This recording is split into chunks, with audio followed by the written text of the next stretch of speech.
जीव का यमपुरी में प्रवेश, वहां शुभाशुभ कर्मों का फल भोग, कर्मानुसार अन्य देह की प्राप्ति, मनुष्य जन्म पाकर धर्माचरण ही मुख्य कर्तव्य। श्री भगवान ने कहा, वायु रूप होकर भूख से पीड़ित कर्मजन्य शरीर का आश्रय लेकर जीव यम के साथ चित्रगुप्तपुर की ओर जाता है। चित्रगुप्तपुर 20 योजन विस्तृत है। वहां रहने वाले कायस्थ सभी प्राणियों के पाप पुण्य का भली प्रकार से सर्वेक्षण करते हैं। महादान करने पर वहां गया हुआ व्यक्ति सुख का भोग करता है। 24 योजन विस्तृत वैवस्त्रपुर है। लौह, लवण, कपास और तिल से पूर्ण पात्र का दान करने पर इस दान के फलस्वरूप यमपुर में निवास करने वाले दाता के पितर लोग संतृप्त होते हैं। वहां पर धर्मध्वज नाम का प्रतिहार सदैव द्वार पर अवस्थित रहता है। सप्त धान्य का दान देने से धर्मध्वज प्रसन्न हो जाता है। वहां जाकर प्रतिहार प्रीत के शुभाशुभ वर्णन करता है। धर्मराज का जो प्रशस्त एवं सुंदर स्वरूप है, उस स्वरूप का दर्शन सज्जन और सुकृतियों को प्राप्त होता है। जो दुराचारी जन हैं, वे अत्यंत भयंकर यम के स्वरूप को देखकर भयभीत होकर हाहाकार करते हैं। जिन मनुष्यों ने दान किया है, उनके लिए वहां पर कहीं भी भय नहीं है। आए हुए सुकृति जन को देखकर यमराज अपने आसन का इसलिए परित्याग कर देते हैं कि यह सुकृति मेरे इस मंडल का भेदन करके ब्रह्मलोक को जाएगा। दान से धर्म सुलभ हो जाता है और यम मार्ग सुखावह हो जाता है। इस यमलोक का मार्ग अत्यंत विशाल है। इसकी दुर्गमता के कारण इसका अनुगमन कोई नहीं करना चाहता। हे वत्स, बिना दान पुण्य किए प्राणी का धर्मराज के भवन में पहुंचना संभव नहीं है। उस रौद्र मार्ग में महाभयंकर यम के सेवक रहते हैं। एक एक पुर के आगे 1-1 हजार सेवकों की उपस्थिति रहती है। यातना देने वाले यमदूत पापी को प्राप्त करके पकाते हैं। वहां पर यमदूत उसको 1 मास तक रखते हैं। उस मास के बीतते ही वह 1/4 शेष रह जाता है।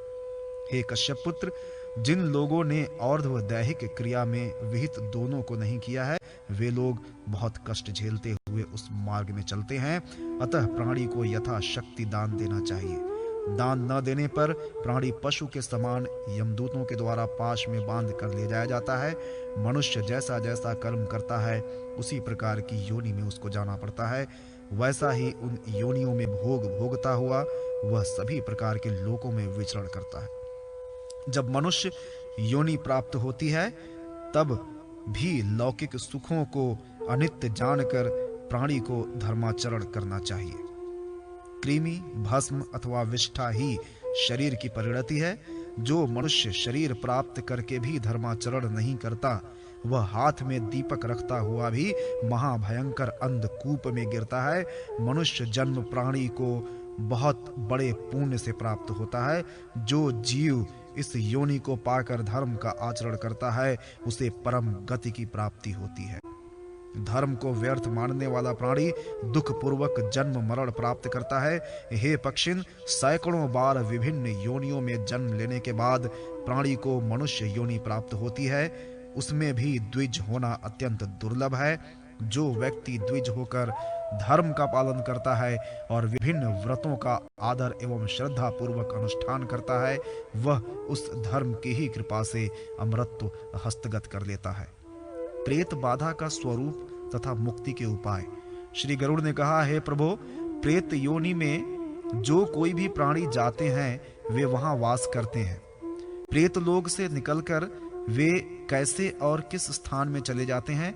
84 लाख योनियों के परिव्याप्त यम तथा हजारों भूतों से रक्षित होने पर भी प्राणी नरक से निकलकर कैसे इस संसार में विचरण करते हैं, इसे आप बताने की कृपा करें। श्री कृष्ण ने कहा, हे पक्षीराज, जहां प्रेतगण निवास करते हैं उसको तुम सुनो। छल से पराये धन और पराई स्त्री का अपहरण तथा द्रोह से मनुष्य निशाचर योनि को प्राप्त होते हैं। जो लोग अपने पुत्र के हित चिंतन में ही अनुरक्त रहते हैं तथा सभी प्रकार का पाप करते हैं, वे शरीर रहित होकर भूख प्यास की अथाह पीड़ा को सहन करते हुए यत्र तत्र भटकते रहते हैं। वे प्रेत चोर के समान उस महापथ के लिए पितृभाग में दिए गए जल का अपहरण करते हैं। तदनंतर पुनः अपने घर में आकर वे मित्र के रूप में प्रविष्ट हो जाते हैं और वहीं पर रहते हुए स्वयं रोग शोक आदि की पीड़ा से ग्रसित होकर सब कुछ देखते रहते हैं। वे एक दिन का अंतराल देकर आने वाले ज्वर का रूप धारण करके अपने संबंधियों को पीड़ा पहुंचाते हैं तथा तिजरिया ज्वर बनकर और शीत वातादि से उन्हें कष्ट देते हैं। उच्छिष्ट अर्थात जूठे अपवित्र स्थानों में निवास करते हुए उन प्रेतों के द्वारा सदैव अभिलक्षित प्राणियों को कष्ट देने के लिए शिरोवेदना, विषूचिका तथा नाना प्रकार के अन्य बहुत से रोगों का रूप धारण कर लिया जाता है। इस प्रकार वे दुष्कर्मी प्रेत नाना दोषों में प्रवृत्त होते हैं। गरुड़ ने कहा, हे प्रभु, वे प्रेत किस रूप से किसका क्या करते हैं, किस विधि से उसकी जानकारी प्राप्त की जा सकती है, क्योंकि वे न कुछ कहते हैं न बोलते हैं। हे ऋषिकेश, यदि आप मेरा कल्याण चाहते हो तो मेरे मन के इस व्यामोह को दूर कर दें। इस कलिकाल में प्रायः बहुत से लोग प्रेत योनि को ही प्राप्त होते हैं। श्री विष्णु ने कहा, हे गरुड़, प्रेत होकर प्राणी अपने ही कुल को पीड़ित करता है, वह दूसरे कुल के व्यक्ति को तो कोई आपराधिक छिद्र प्राप्त होने पर ही पीड़ा देता है। जीते हुए तो वह प्रेमी की तरह दिखाई देता है, किंतु मृत्यु होने पर वह दुष्ट बन जाता है। जो भगवान श्री रुद्र के मंत्र का जप करता है, धर्म में अनुरक्त रहता है, देवता और अतिथि की पूजा करता है, सत्य और प्रिय बोलने वाला है, उसको प्रेत पीड़ा नहीं दे पाते हैं।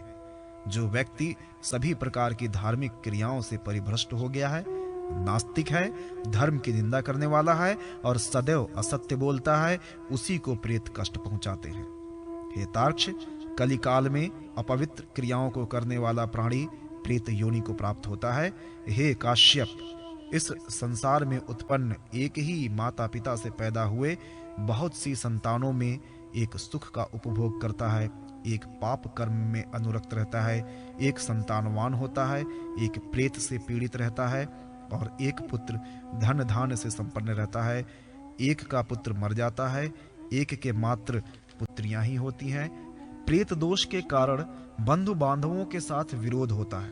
प्रेत योनि के प्रभाव से मनुष्य को संतान नहीं होती, यदि संतान उत्पन्न भी होती है तो वह मर जाती है। प्रेत बाधा के कारण तो व्यक्ति पशुहीन और धनहीन हो जाता है, उसके कुप्रभाव से उसकी प्रकृति में परिवर्तन आ जाता है, वह अपने बंधु बांधवों से शत्रुता रखने लगता है। अचानक प्राणी को जो दुख प्राप्त होता है वह प्रेत बाधा के कारण होता है। नास्तिकता, जीवन वृत्ति की समाप्ति, अत्यंत लोभ तथा प्रतिदिन होने वाले कलह, यह प्रेत से पैदा होने वाली पीड़ा है। जो पुरुष माता पिता की हत्या करता है, जो देवता और ब्राह्मणों की निंदा करता है, उसे हत्या का दोष लगता है। यह पीड़ा प्रेत से पैदा होती है। नित्य कर्म से दूर, जप होम से रहित और पराय धन का अपहरण करने वाला मनुष्य दुखी रहता है। इन दुखों का कारण भी प्रेत बाधा ही है। अच्छी वर्षा होने पर भी कृषि का नाश होता है, व्यवहार नष्ट हो जाता है, समाज में कलह उत्पन्न होता है। ये सभी कष्ट प्रेत बाधा से ही होते हैं। हे पक्षीराज, मार्ग में चलते हुए पथिक को जो बवंडर से पीड़ा होती है, उसको भी तुम्हें प्रेत बाधा ही समझना चाहिए। यह बात मैं सत्य ही कहता हूँ। प्राणी जो नीच जाति से संबंध रखता है, हीन कर्म करता है और अधर्म में नित्य अनुरक्त रहता है, वह प्रेत से उत्पन्न पीड़ा है। व्यसनों से द्रव्य का नाश हो जाता है, प्राप्य का विनाश हो जाता है। चोर, अग्नि और राजा से जो हानि होती है वह प्रेत संभूत पीड़ा है। शरीर में महाभयंकर रोग की उत्पत्ति, बालकों की पीड़ा तथा पत्नी का पीड़ित होना, ये सब प्रेत बाधा जनित है। वेद, स्मृति, पुराण एवं धर्म शास्त्र के नियमों का पालन करने वाले परिवार में जन्म होने पर भी धर्म के प्रति प्राणी के अंतःकरण में प्रेम का न होना प्रेत जनित बाधा ही है।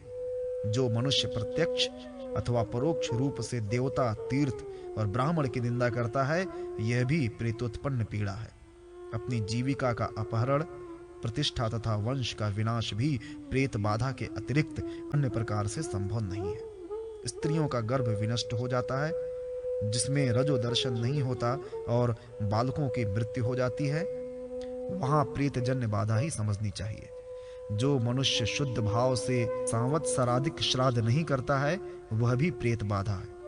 तीर्थ में जाकर दूसरे में आसक्त हुआ प्राणी जब अपने सत्कर्म का परित्याग कर दे तथा धर्म कार्य में स्वार्जित धन का उपभोग न करे तो उसको भी प्रेतजन्य पीड़ा ही समझना चाहिए। भोजन करने के समय कोप युक्त पति पत्नी के बीच कलह, दूसरों से शत्रुता रखने वाली बुद्धि, यह सब प्रेत संभूत पीड़ा है। जहाँ पुष्प और फल नहीं दिखाई देते तथा पत्नी का विरह होता है वहां भी प्रेतोत्पन्न पीड़ा है। जिन लोगों में सदैव उच्चाटन के अत्यधिक चिन्ह दिखाई देते हैं, अपने क्षेत्र में उनका तेज निष्फल हो जाता है, तो उसे प्रेत जनित बाधा ही माननी चाहिए। जो व्यक्ति सगोत्री का विनाशक है, जो अपने ही पुत्र को शत्रु के समान मार डालता है, जिसके अंतःकरण में प्रेम और सुख की अनुभूतियों का अभाव रहता है, वह दोष उस प्राणी में प्रेत बाधा के कारण ही होता है। पिता के आदेश की अवहेलना, अपनी पत्नी के साथ रहकर भी सुखोपभोग न कर पाना, व्यग्रता और क्रूर बुद्धि भी प्रेतजन्य बाधा के कारण होती है। हे तार्क्ष, निषिद्ध कर्म, दुष्ट संसर्ग तथा वृषोत्सर्ग के न होने और अविधि पूर्वक की गई और्ध्व दैहिक क्रिया से प्रेत होता है। अकाल मृत्यु या दाह संस्कार से वंचित होने पर प्रेत योनि प्राप्त होती है, जिससे प्राणी को दुख झेलना पड़ता है। हे पक्षीराज, ऐसा जानकर मनुष्य प्रेत मुक्ति का सम्यक आचरण करे। जो व्यक्ति प्रेत योनियों को नहीं मानता है वह स्वयं प्रेत योनि को प्राप्त होता है। जिसके वंश में प्रेत दोष रहता है उसके लिए इस संसार में सुख नहीं है। प्रेत बाधा होने पर मनुष्य की मति, प्रीति, रति, लक्ष्मी और बुद्धि, इन पांचों का विनाश होता है। तीसरी या पांचवी पीढ़ी में प्रेत बाधाग्रस्त कुल का विनाश हो जाता है। ऐसे वंश का प्राणी जन्म जन्मांतर दरिद्र, निर्धन और पाप कर्म में अनुरक्त रहता है। विकृत मुख तथा नेत्र वाले, क्रुद्ध स्वभाव वाले, अपने गोत्र, पुत्र, पुत्री, पिता, भाई, भौजाई अथवा बहू को नहीं मानने वाले लोग भी विधिवत प्रेत शरीर धारण कर सद्गति से रहित हो बड़ा कष्ट है यह चिल्लाते हुए अपने पाप को स्मरण करते हैं। प्रेत बाधा जन्य दिखने वाले स्वप्न, उनके निराकरण के उपाय तथा नारायण बलि का विधान। श्री गरुड़ ने कहा, हे भगवान, प्रेत किस प्रकार से मुक्त होते हैं? जिनकी मुक्ति होने पर मनुष्यों को प्रेत जन्य पीड़ा पुनः नहीं होती। हे देव, जिन लक्षणों से युक्त बाधा को आपने प्रेत जन्य कहा है, उनकी मुक्ति कब संभव है और क्या किया जाए कि प्राणी को प्रेतत्व की प्राप्ति न हो सके? प्रेतत्व कितने वर्षों का होता है? चिरकाल से प्रेत योनि को भोग रहा प्राणी उससे किस प्रकार मुक्त हो सकता है? यह सब आप बतलाने की कृपा करें। श्री कृष्ण ने कहा, हे गरुड़, प्रेत जिस प्रकार प्रेत योनि से मुक्त होते हैं मैं उसे बतला रहा हूँ। जब मनुष्य यह जान ले कि प्रेत मुझको कष्ट दे रहा है तो ज्योतिर्विदों से इस विषय में निवेदन करें। प्रेत ग्रस्त प्राणी को बहुत ही अद्भुत स्वप्न दिखाई देते हैं। जब तीर्थ स्नान की बुद्धि होती है, चित्त धर्म परायण हो जाता है और धार्मिक कृत्यों को करने की मनुष्य की प्रवृत्ति होती है, तब प्रेत बाधा उपस्थित होती है एवं उन पुण्य कार्यों को नष्ट करने के लिए चित्त भंग कर देती है। कल्याणकारी कार्यों में पग पग पर बहुत से विघ्न होते हैं। प्रेत बार बार अकल्याणकारी मार्ग में प्रवृत्त होने के लिए प्रेरणा देते हैं। शुभ कर्मों में प्रवृत्ति का उच्चाटन और क्रूरता, यह सब प्रेत के द्वारा किया जाता है। जब व्यक्ति समस्त विघ्नों को विधिवत दूर करके मुक्ति प्राप्त करने के लिए सम्यक उपाय करता है तो उसका वह कर्म हितकारी होता है और उसके प्रभाव से शाश्वत प्रेत निवृत्ति हो जाती है। हे पक्षिन, दान देना अत्यंत श्रेयस्कर है। दान देने से प्रेत मुक्त हो जाता है। जिसके उद्देश्य से दान दिया जाता है उसको तथा स्वयं को वह दान तृप्त करता है। हे तार्क्ष, यह सत्य है कि जो दान देता है वही उसका उपभोग करता है। दानदाता दान से अपना कल्याण करता है और ऐसा करने से प्रेत को भी चिरकालिक संतृप्ति प्राप्त होती है। संतृप्त हुए प्रेत सदैव अपने बंधु बांधवों का कल्याण चाहते हैं। यदि विजातीय दुष्ट प्रेत उसके वंश को पीड़ित करते हैं तो संतृप्त हुए सगोत्री प्रेत अनुग्रह पूर्वक उन्हें रोक देते हैं। उसके बाद समय आने पर अपने पुत्र से प्राप्त हुए पिंडादिक दान के फल से वे मुक्त हो जाते हैं। हे पक्षीराज, यथोचित दानादि के फल से संतृप्त प्रेत बंधु बांधवों को धन धान्य से समृद्धि प्रदान करते हैं। जो व्यक्ति स्वप्न में प्रेत दर्शन, भाषण, चेष्टा और पीड़ा आदि को देखकर भी श्राद्धादि द्वारा उनकी मुक्ति का उपाय नहीं करता, वह प्रेतों के द्वारा दिए गए शाप से संलिप्त होता है। ऐसा व्यक्ति जन्म जन्मांतर तक निःसंतान, पशुहीन, दरिद्र, रोगी, जीविका के साधन से रहित और निम्न कुल में उत्पन्न होता है। ऐसा वे प्रेत कहते हैं। और पुनः यमलोक जाकर पाप कर्मों का भोग नाश हो जाने के अनंतर अपने समय से प्रेतत्व की मुक्ति हो जाती है। गरुड़ ने कहा, हे देवेश्वर, यदि किसी प्रेत का नाम और गोत्र न ज्ञात हो सके, उसके विषय में विश्वास न हो रहा हो, कुछ ज्योतिष पीड़ा को प्रेत जन्य कहते हो, कभी भी मनुष्य को प्रेत स्वप्न में न दिखाई दे, उसकी कोई चेष्टा न होती हो, उस समय मनुष्य को क्या करना चाहिए, उस उपाय को मुझे बताएं।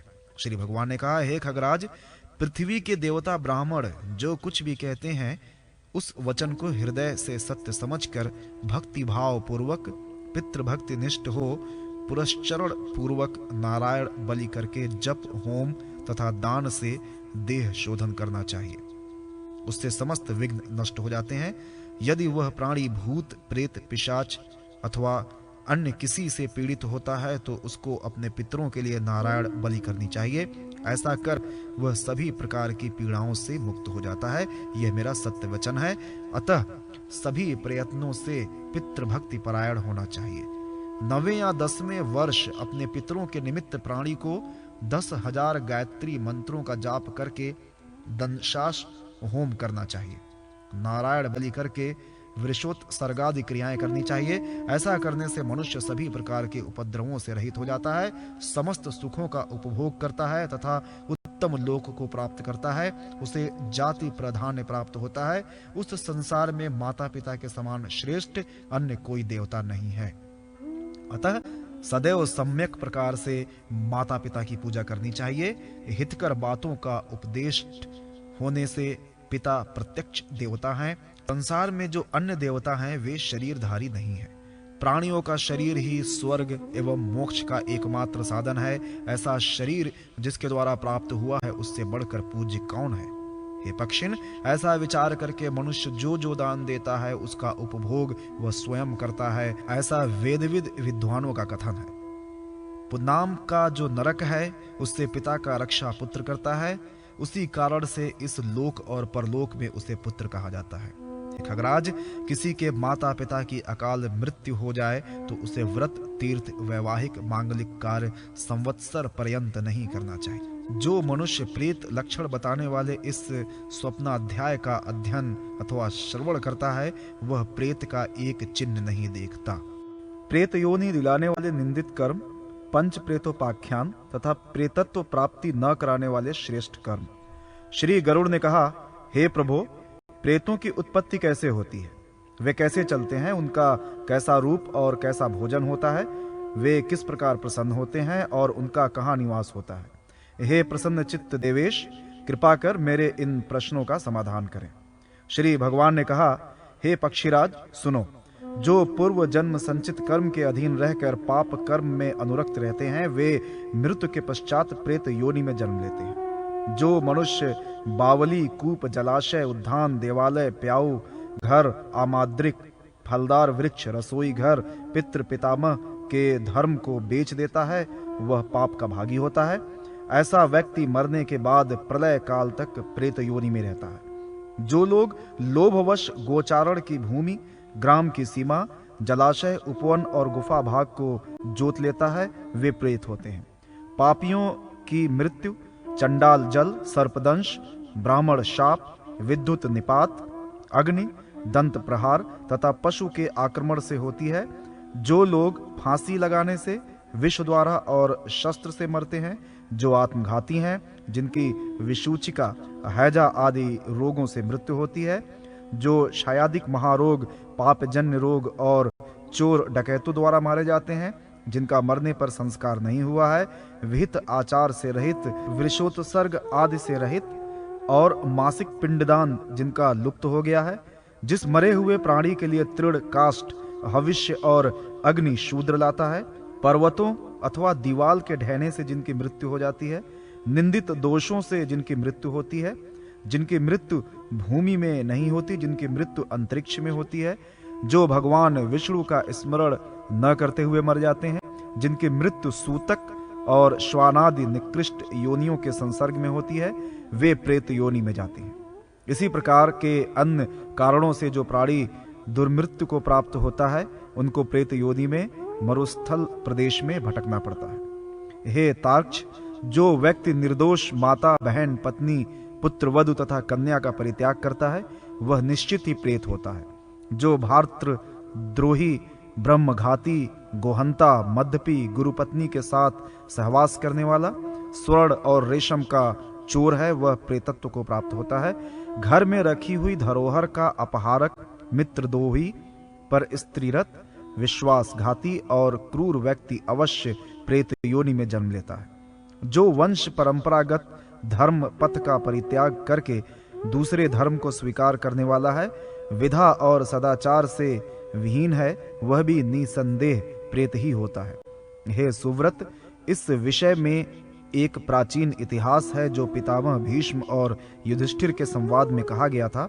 मैं उसी को कहता हूं, उसे सुन करके मनुष्य सुख प्राप्त करता है। युधिष्ठिर ने कहा, हे पितामह, प्राणी किस कर्म फल से प्रेत होता है, उसकी कैसे और किस उपाय से मुक्ति होती है, इस बात को आप मुझे बताने की कृपा करें, जिनको सुन करके मैं पुनः भ्रमित न हो सकूं।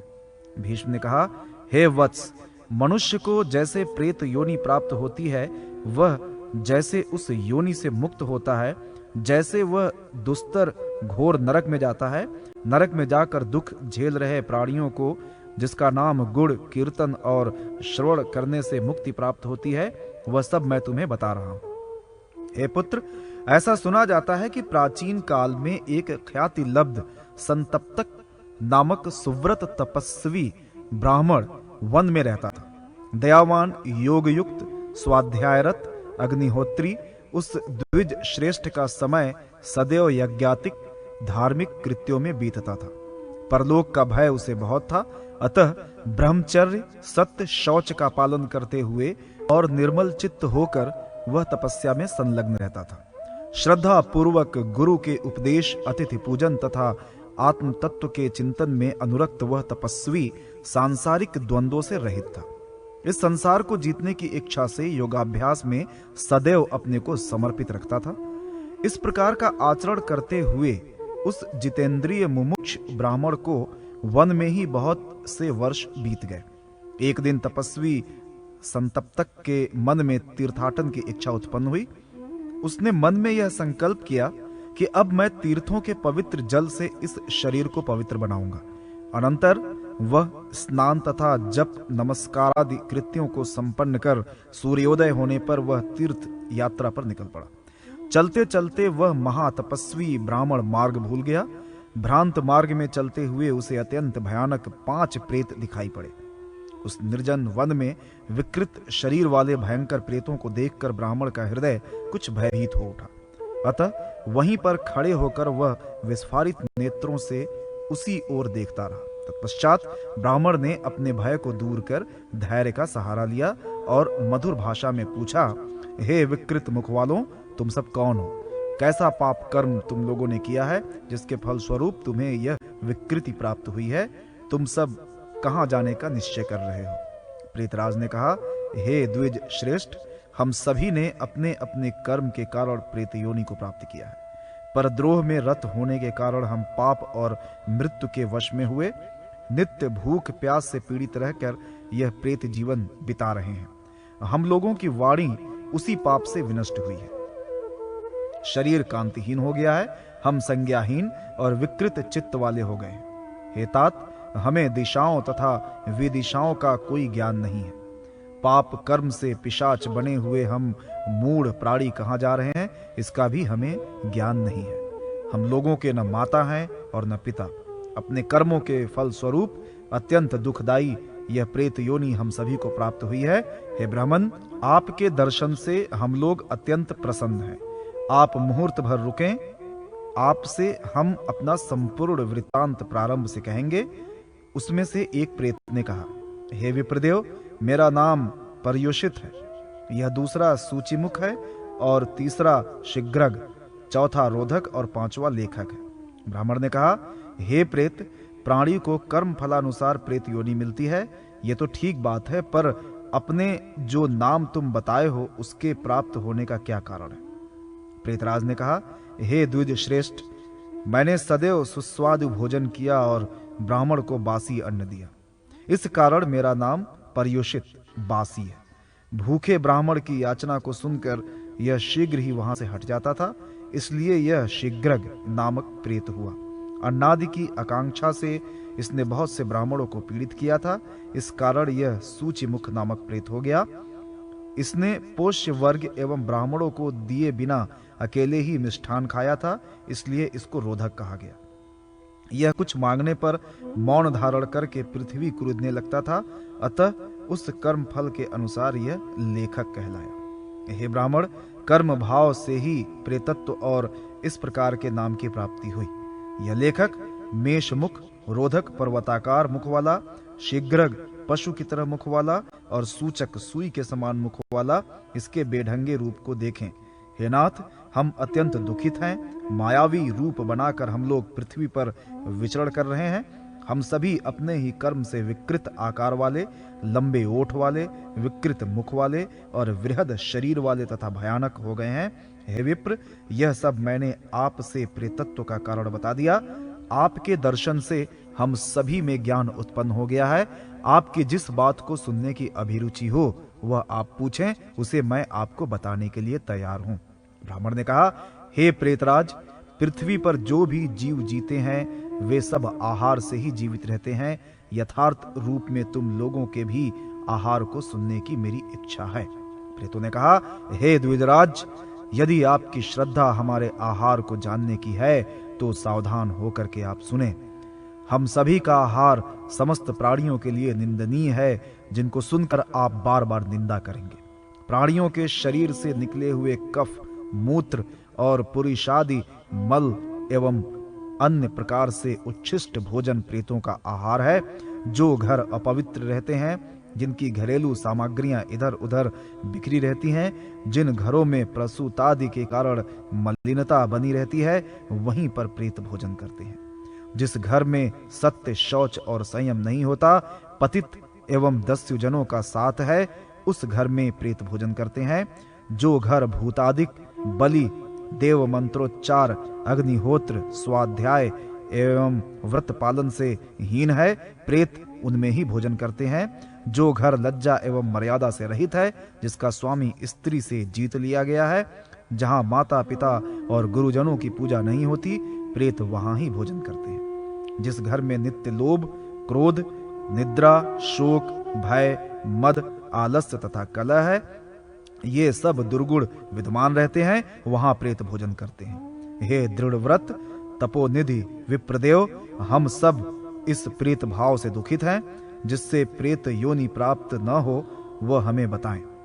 प्राणी की नित्य मृत्यु हो वह अच्छा है, पर उसे कभी भी प्रेत योनि न प्राप्त हो। ब्राह्मण ने कहा, नित्य उपवास रहकर कृच्छ एवं चंद्रायण व्रत में लगा हुआ तथा अनेक प्रकार से अन्य व्रतों से पवित्र मनुष्य प्रेत नहीं होता। जो व्यक्ति जागरण सहित एकादशी व्रत करता है और अन्य सत्कर्मों से अपने को पवित्र रखता है, वह प्रेत नहीं होता है। जो प्राणी अश्वमेधादिक यज्ञों को संपन्न करके नाना प्रकार के दान देता है तथा क्रीड़ा, उद्यान, वापी एवं जलाशय का निर्माता है, ब्राह्मण की कन्याओं का यथाशक्ति विवाह कराता है, विधा दान और अशरण को शरण देने वाला, वह प्रेत नहीं होता है। खाए हुए शूद्रान के जठर स्थित रहते हुए जिसकी मृत्यु हो जाती है या जो दुर्मृत्यु से मरता है, वह प्रेत होता है। जो अयाज्य का याजक तथा मद्यपी के साथ करके मदिरा पीने वाली स्त्री का संसर्ग करता है और अज्ञानवश भी मांस खाता है, वह प्रेत होता है। जो देवता, ब्राह्मण और गुरु के धन का अपहारक है, जो धन लेकर अपनी कन्या देता है, वह प्रेत होता है। जो माता, भगिनी, स्त्री, पुत्रवधू तथा पुत्री का बिना कोई दोष देखे परित्याग कर देता है, उसे भी प्रेत होना पड़ता है। जो विश्वास पर रखी हुई पराई धरोहर का अपहरता है, मित्रद्रोही है, सदैव पराई स्त्री में अनुरक्त रहता है, विश्वासघाती और कपटी है, वह प्रेत योनि में जाता है। जो प्राणी भ्रातृद्रोही, ब्रह्महंता, गोहंता, मदपी, गुरु पत्नीगामी, इनका संसर्ग और वंश परंपरा का परित्याग करके सदा झूठ बोलता है, स्वर्ण की चोरी तथा भूमि का अपहरण करता है, वह प्रेत होता है। भीष्म ने कहा, हे युधिष्ठिर, इस प्रकार ब्राह्मण संतप्तक ऐसा कह ही रहा था कि आकाश में दुदुम्बी बजने लगी। देवों ने उस ब्राह्मण के ऊपर फूलों की वर्षा की। प्रेतों के लिए वहां 5 देव विमान आ गए। विधिवत उस ब्राह्मण की आज्ञा लेकर वे सभी प्रेत दिव्य विमानों में बैठकर स्वर्ग चले गए। इस प्रकार ब्राह्मण के द्वारा प्राप्त ज्ञान और उसके साथ संभाषण एवं पुण्य संकीर्तन के प्रभाव से उन सभी प्रेतों का पाप विनष्ट हो गया और उन्हें परम पद की प्राप्ति हुई। सूत जी ने कहा, इस आख्यान को सुनकर गरुड़ जी पीपल पत्र के समान कांप उठे।